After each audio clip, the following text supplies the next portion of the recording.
Hey guys, this is your Jomba. Welcome back to the channel.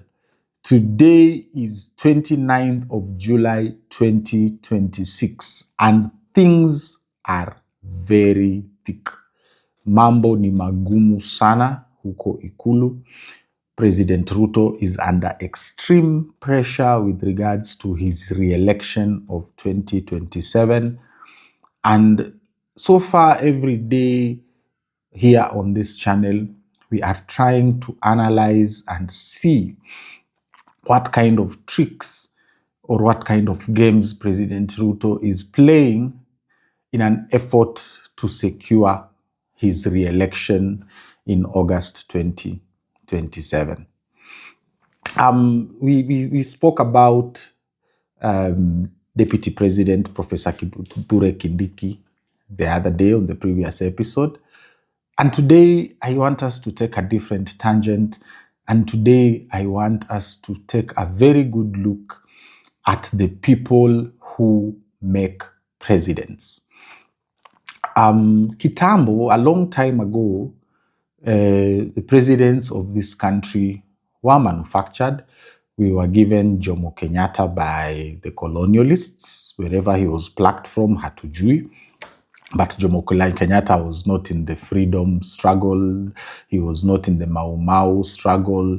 Ye ni mtu tu mwenye alitokea at the right moment and the colonialists gave him power.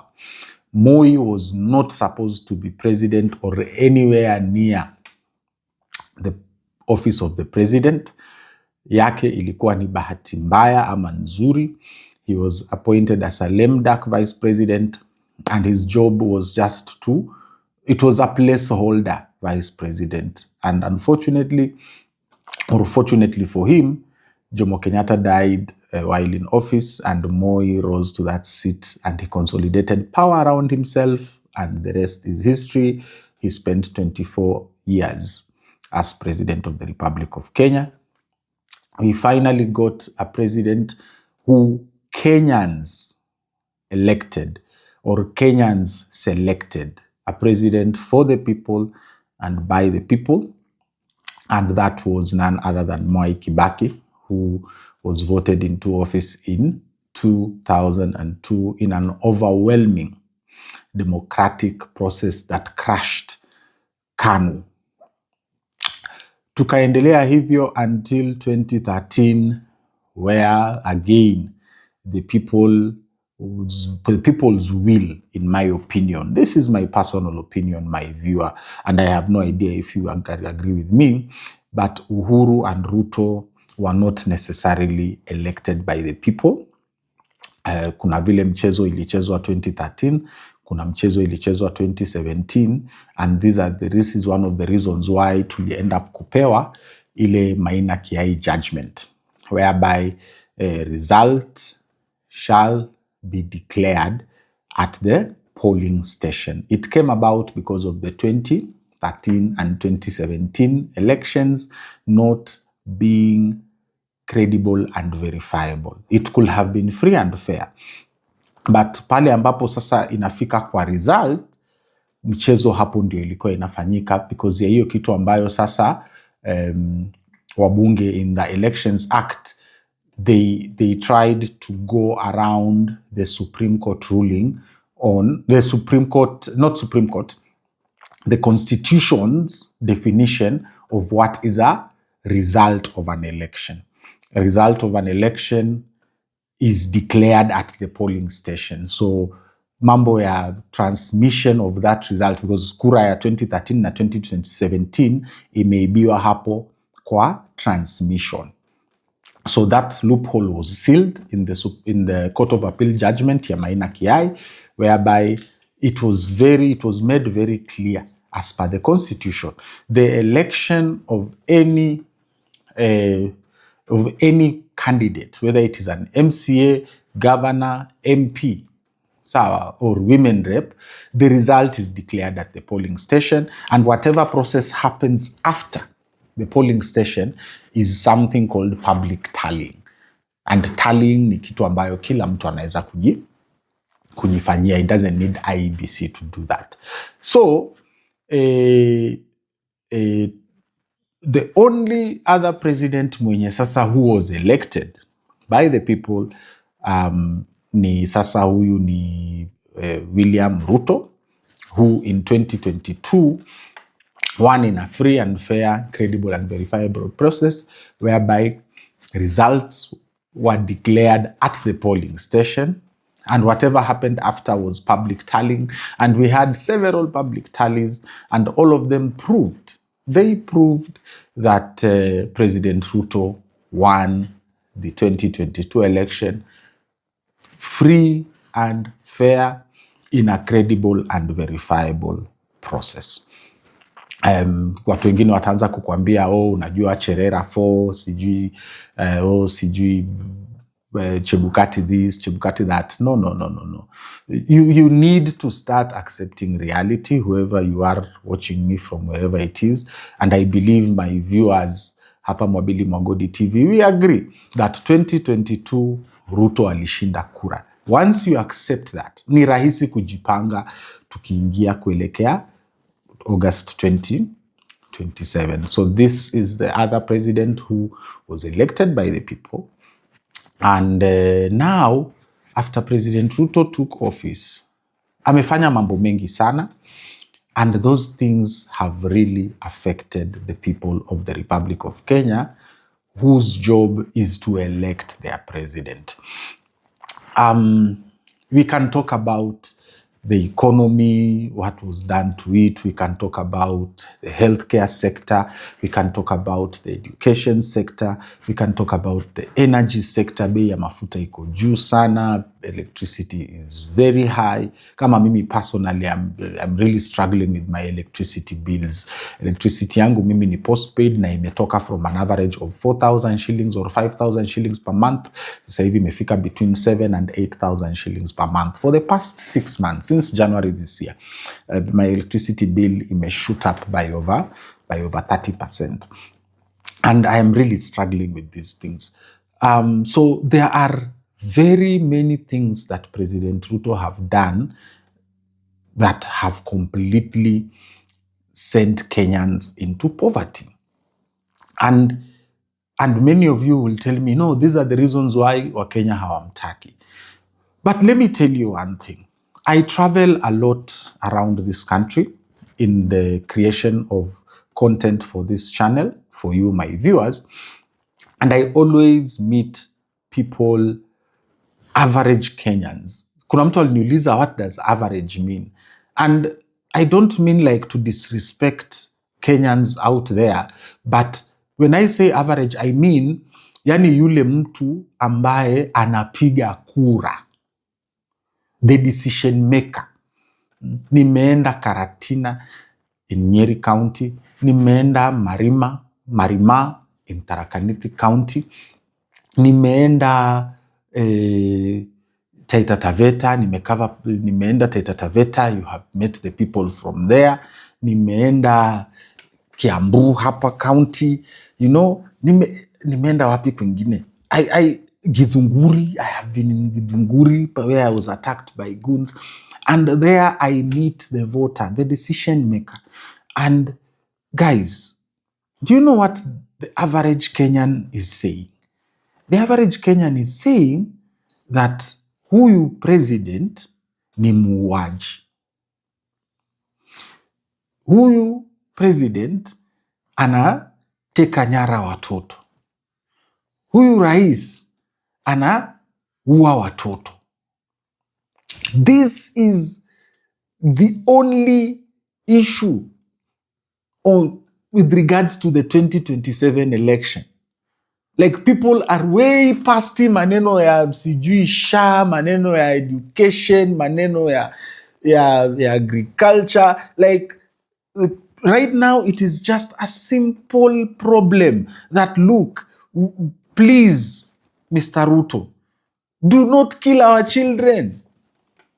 Usitulie watoto wetu. Yani, that is the only issue that is being discussed by the Kenyan who is a decision maker around this country.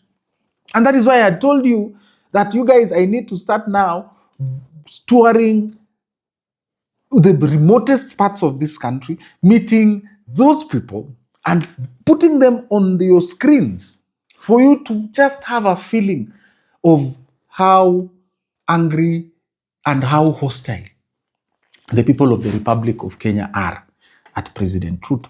And it is not a policy issue, it is not a manifesto issue. Watu wanasema tu, yani at the bare minimum, just let our children live. Waache waishi. Wewe fanya siasa yako, but please usitulie watoto wetu. That is the enemy that President Ruto described the other day. He said in a social media post on Facebook and Twitter that the opposition is an existential threat to the Republic of Kenya. What he meant by the opposition, he didn't mean Rigathi Gachagua or Edwin Sifuna or Matiang'i or Uhuru Kenyatta, his favorite enemy. What he meant is the existential threat to his survival is the people who put him in office. That is his threat, and that is what he fears the most. Because believe it or not, President Ruto is trying or has been trying to govern this country using the same tactics that Jomo Kenyatta used, that Moi used for 24 years, that Kibaki used, and the ones that Uhuru Kenyatta used. Propaganda, deep state, kutumia state resources, ile ati hii ni ofisi ya president, ati this is the president, that kifua that they use, sijui ni rice, sijui nini. All those things zimepitwa na wakati. And the people are way beyond the politics of sijui policies and sijui the economy, and people are just saying, like the only thing Kenyans are saying, achana na watoto wetu. That is President Ruto's enemy in 2027. The enemy is himself and what he has done since he took office in 2022. Politics is about words. Politics is about ideas.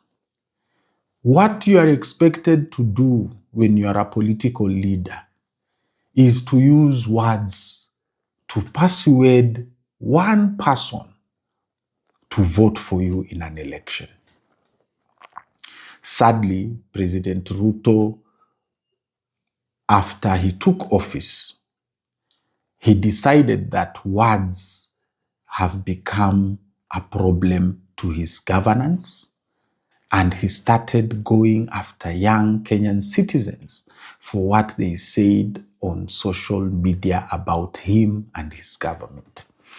We have witnessed abductions and torture of very many Kenyans since June 2024. We have witnessed the abduction, torture, disappearance, outright killing just because of Facebook posts or Twitter posts.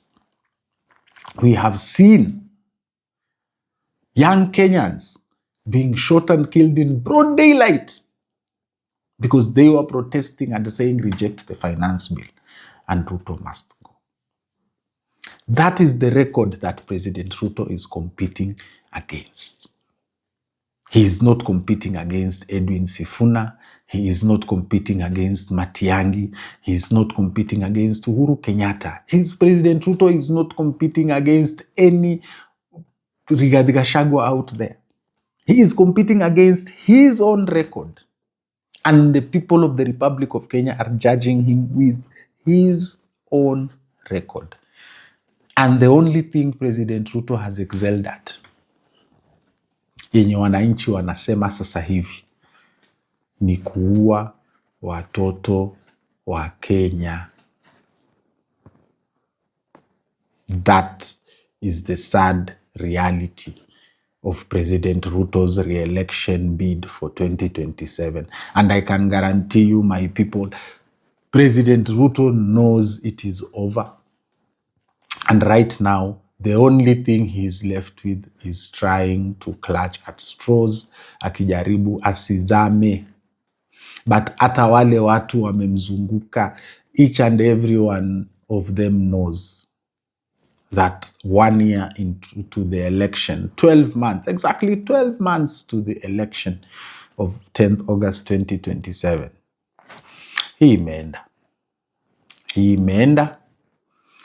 hii imeenda kabisa. It is like my viewers, I am telling you, wewe sasa hivi, just go to these comments hapa and tell me, what other trick does President Ruto have in the bag to convince you as a voter to vote for him in 2027? Hana. Mwabili Mogodi TV is here to tell you he does not have anything in his bag.